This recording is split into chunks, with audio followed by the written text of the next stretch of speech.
विद्यार्थी मित्रांनो, सह्याद्री ट्युटोरियल्समध्ये तुमचं स्वागत आहे। आता 23 तारीख 22 तारीख या दिवशीचे पेपर बऱ्याच मुलांना अवघड गेलेत। ही रियालिटी आहे, बरं का, लक्षात घ्या। आता ऑब्वियसली ज्यांचा अभ्यास परफेक्ट होता ना, अशा मुलांना पेपर नेहमी सोपे जातात, बरं का, लक्षात घ्या। आता ठीक आहे, आपला अभ्यास परफेक्ट नव्हता तरी पण एफर्ट्स घेतले होते, ठीक आहे, तरी तुलनेत पेपर अवघड गेला। काळजी करू नका, लक्षात घ्या। जर एखाद्या शिफ्टचा पेपर अवघड असेल ना, तो सगळ्यांसाठीच तो अवघड असणार आहे, ठीक आहे। तेव्हा पर्सेंटाईलवर असा फारसा फरक पडणार नाहीये, ही पहिली गोष्ट लक्षात ठेवा। दुसरी महत्त्वाची गोष्ट, तुमचा स्कोर 80 to 100 मध्ये जरी असेल तर तुम्हाला बऱ्यापैकी चांगलं कॉलेज मिळू शकतं। व ऑब्वियसली मिळू शकतं, मान्य आहे, पण बऱ्याच जणांना अट्रॅक्शन कशाचं आहे? Best colleges. मी कोणत्याही कॉलेजचं या व्हिडिओमध्ये नाव घेणार नाहीये, पण रियालिटी अशी आहे की काही गव्हर्नमेंट कॉलेज जर सोडले तर प्रत्येक कॉलेजमध्ये मॅनेजमेंट कोटा हा असतोच। मॅनेजमेंटच्या सीट्स रिझर्व्ड असतात, लक्षात घ्या। ऑब्वियसली जे कॉलेजेस ज्याला मुलं चांगली समजत नाहीत, ठीक आहे, असे प्रायव्हेट कॉलेजेस असतात, भरपूर असतात, ठीक आहे। प्रत्येक जिल्ह्यात असे कॉलेजेस आहेत जिथले ॲडमिशन्स फुल होत नाहीत। मग त्या मॅनेजमेंट कोटामधल्या जागांसाठी त्या कॉलेजकडून काहीही डोनेशन घेतलं जात नाही, ते म्हणतात फक्त फीस भरा। काही कॉलेजेस काय करतात की त्यांच्या रेग्युलर सीट्स पण अर्धी फी ऑलरेडी तुम्हाला माफ करून तुम्हाला असं म्हणतात की तुम्ही फीस काहीच भरू नका, तुम्हाला काही भरायची गरज नाही, पण ॲडमिशन घ्या। म्हणजे रियालिटी अशी आहे की ॲडमिशन्स इंजिनिअरिंगचे शिल्लक राहतात, दरवर्षी हजारो जागा शिल्लक राहतात।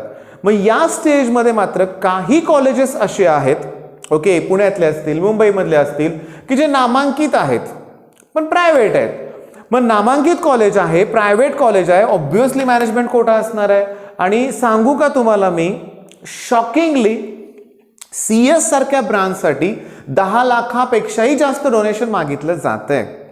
नाव आपण कुणाचंच घ्यायचं नाहीये, लक्षात घ्या, पण रियालिटी आहे, वास्तव आहे ते।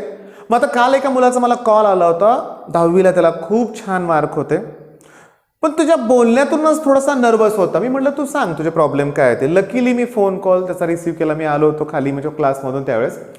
त्यानं काय सांगितलं की पुण्यातलं एक XYZ कॉलेज आहे, ओके, बेस्ट कॉलेज आहे, प्लेसमेंट रेकॉर्ड खूपच छान आहे, पण त्यांनी 11 लाख रुपये मागितलेत।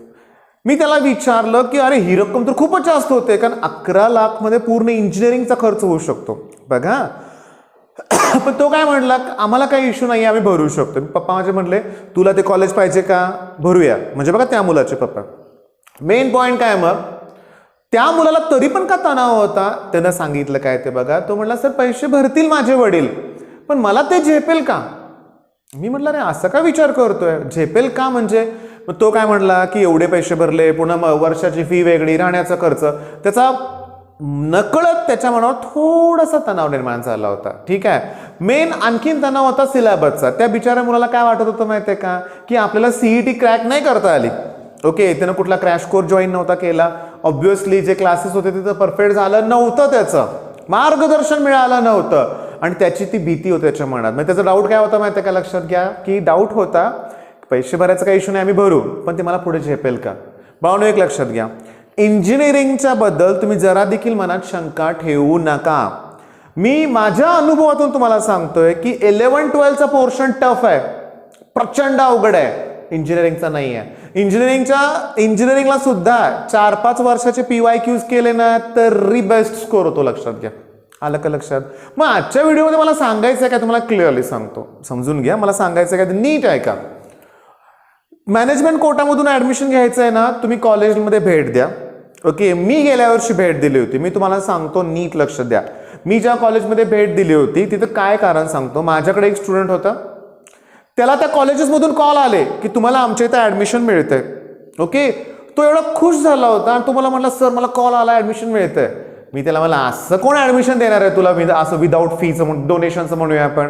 नाही म्हणलं, कॉलेजचा कॉल आला होता, तुम्हाला ऍडमिशन मिळतंय, तुम्ही या भेटा। मी म्हटलं चल मी येतो तुझ्याबरोबर। मग तो आणि मी आम्ही गेलो, लक्षात घ्या। मी तिथली शॉकिंग रियालिटी सांगतो तुम्हाला। तिथं गेल्यानंतर ते म्हणतात की तुम्हाला आमच्या डायरेक्टरांशी बोलावं लागेल, ओके, स्ट्रिक्टली अशी एक मीटिंग होईल तुमची, तिथं ठरेल किती रक्कम तुम्हाला द्यायची आहे ते, आणि मग तुमचं ऍडमिशन होईल। बाळांनो अशा गोष्टी आहेत। मी तुम्हाला सजेस्ट काय करेन की कुठल्याही गोष्टीत घाई गडबड करून फसू नका, का कारण गेल्या वर्षी मी स्वतःहून बघितलंय की ते तुम्हाला काय म्हणतात माहिती आहे का, 1-2 जागा शिल्लक आहेत, आत्ता घ्या नाहीतर मिळणार नाही, म्हणजे थोडासा तणाव निर्माण केला जातो. उद्याच लास्ट डेट आहे, 1 जागा शिल्लक राहिले. अरे ही मार्केटिंग स्ट्रॅटेजी आहे. मी तुम्हाला सांगू का, बघा माझा एक अनुभव सांगतो, हा वेगळा अनुभव आहे थोडासा. तुम्ही चला ठीक आहे, आम्ही एखाद्या शोरूममध्ये आपण जेव्हा जातो समजा बरं का, त्यात टीव्ही फ्रीज अशा इलेक्ट्रॉनिक वस्तू आहेत, तर तो शोरूम मधला सेल्समन काय करतो माहिती आहे का, ज्या गोष्टीवर त्याला जास्त कमिशन मिळते ना तीच खपवायचा प्रयत्न करतो. ऑब्व्हियसली बरोबर आहे. मग एखादी वस्तू खूप चांगली आहे, नका घेऊ, ती काय सगळेच घेतात, ही बेस्ट आहे, का ह्याच्यावर कमिशन जास्त आहे, खपवायचे, ती एक टेक्निक झाली. एखादा बिल्डर काय करतो की बघा पहिल्या काळात कसं होतं, आता पुरांमुळे परिस्थिती बदलले, नाहीतर पहिल्या कसं होतं की एखाद्या टॉवर मधले ना ग्राउंड फ्लोअरचे फ्लॅट आहेत ना त्यांची किंमत जास्त असायची.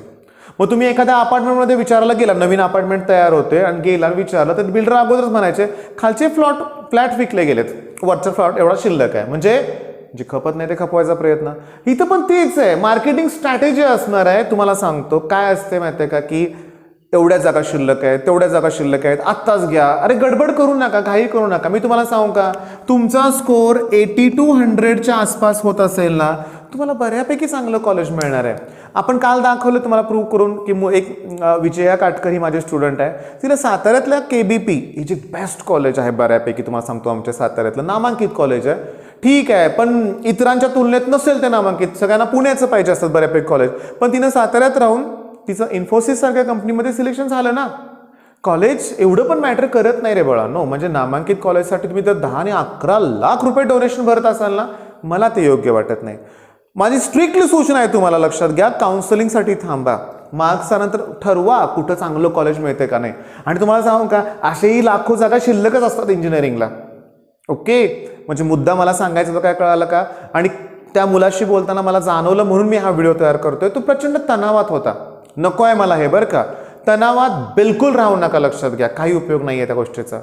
अरे छोटीशी एक्झाम होती, CET झाली, इथून पुढचं खूप सोपं आहे. ओके, आणि सगळ्यात महत्त्वाचं माझ्या आयुष्यातला अनुभव सांगतो तुम्हाला मी, इंजिनिअरिंगमध्ये पण बऱ्याच जणांना त्रास होतो, नाही कम्प्लीट असं फ्लुएंटली 4 वर्षी फर्स्ट क्लास डिस्टिंक्शन नाहीच मिळत. लक्षात घ्या, पण अशी मुलं देखील यशस्वी झालेली मी बघितलेत. म्हणजे 8-8 वर्ष इंजिनिअरिंगला लागलेली मुलं अशी पण आहेत मुलं, पण ती पुढे सक्सेसफुल होतात बाळांनो.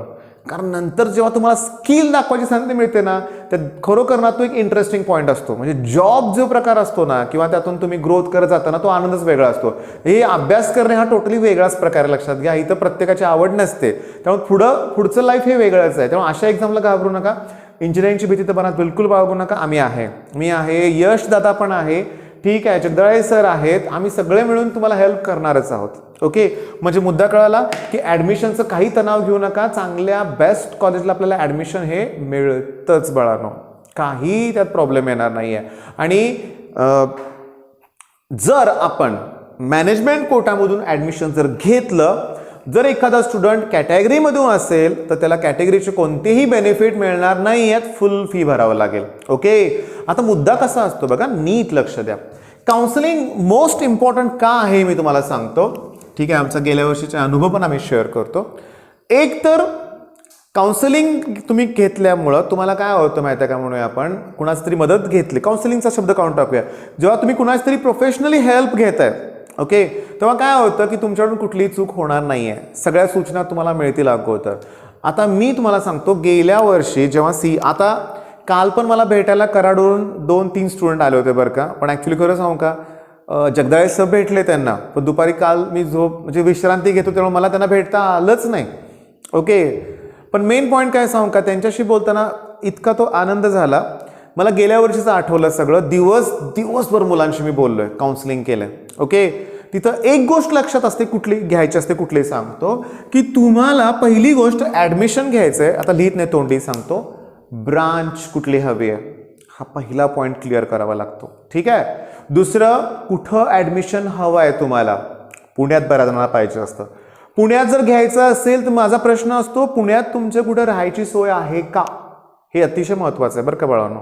आता खरं सांगू का तुम्हाला, 99.9%, आणि हो थोडक्यात ना पुण्यात म्हणजे मला म्हणायचं काय बघा, समजा तुम्ही हडपसरला राहताय आणि कॉलेज तुम्हाला PCCOA मिळालं, प्रॉब्लेम काय नाही आहे, हॉस्टेलमध्ये राहतात मुलं, पण पुण्यात राहून पुन्हा हॉस्टेलमध्ये राहायची वेळ येते. तेव्हा तुम्ही जिथं पुण्यात राहता त्याच्या आसपासचं जर बेस्ट कॉलेज मिळालं तर ओके.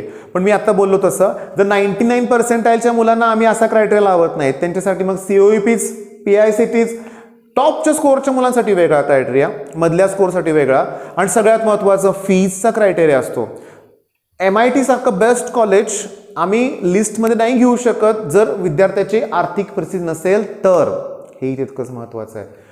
आलं का ध्यानात तुमच्या माझं काय म्हणणं आहे? म्हणजे काउन्सिलिंगला एवढे मुद्दे विचार करावे लागतात. 5-10 मिनिटाचं काउन्सिलिंग हा नसतो, पण ते घेणं गरजेचं आहे. त्यावेळेस पण आम्ही आहेच की व्हिडिओ चॅनलवरचे थांबणार नाही आहेत. आणि मी तुम्हाला सांगतो, लक्ष द्या, आता शांतपणे लक्ष द्या. मला क्लिअर करायचं आहे छोटीशी एक गोष्ट शेवटची. या बॅचसाठी व्हिडिओ जे असणार आहेत इथून पुढं तुमच्यासाठी, म्हणजे म्हणूया जे CET देतात त्यांच्यासाठी, त्यात काउन्सिलिंग रिलेटेड पार्ट बऱ्यापैकी असेल. आणि या बॅचसाठी थोडंसं आम्हाला एक थोडासा वेळ द्या. लवकरच या बॅचसाठी लेक्चर्स सुरू होतील. ओके. आणि ते नक्कीच बेस्ट असणार आहेत, लक्षात घ्या. ठीक आहे, म्हणजे मुद्दा तुमच्या लक्षात आला. घाई करू नका. ओके. ॲडमिशन्स पुन्हा मिळतातच घाईमध्ये. आणि सगळ्यात महत्त्वाचं बार्गेनिंग करा. हां, एवढं नाही भरणार, एवढं तेवढं. कारण कसं आहे माहिती आहे का, प्रकार तोच आहे, लक्षात घ्या. म्हणजे तुमच्या मनात तुम्हाला लक्षात आलं असेल मला काय म्हणायचं आहे ते. हां, आर्थिक परिस्थिती खूप छान आहे, 10-11 लाखांना आम्हाला काय फरक पडणारच नाही आहे, पण बेस्ट कॉलेज आम्हाला मिळेल असं असेल तर घ्यायला काही हरकत नाही. ठीक आहे. कारण पुन्हा तुम्हाला रिग्रेट वाटायला नको उगाच हे सरांचं ऐकलं असं. पण ठीक आहे, मी योग्य तो सल्ला देतो, लक्षात घ्या. मग मेन पॉईंट काय, CET बद्दल सांगू का? 2 दिवसाचा CET एक्झाम संपतेच. थोडीशी रेस्ट घ्या 1 आठवड्याची. त्याच्यानंतर आपण इंजिनिअरिंग रिलेटेड पार्ट सुरू करूया. ओके. आणि सपोर्ट तुमचा मिळाला मला भरपूर, त्याच्याबद्दल पुन्हा तुमचे आभार. आणि अभ्यास हा करतच राहायचा आहे. इथून पुढचे 3-4 वर्ष, आपल्याला 4 वर्ष तरी करायचंच आहे आपल्याला, लक्षात घ्या. आणि ते 4ही वर्ष मी तुमच्यावर असू शकतो. ओके. बेस्ट ऑफ लक. धन्यवाद.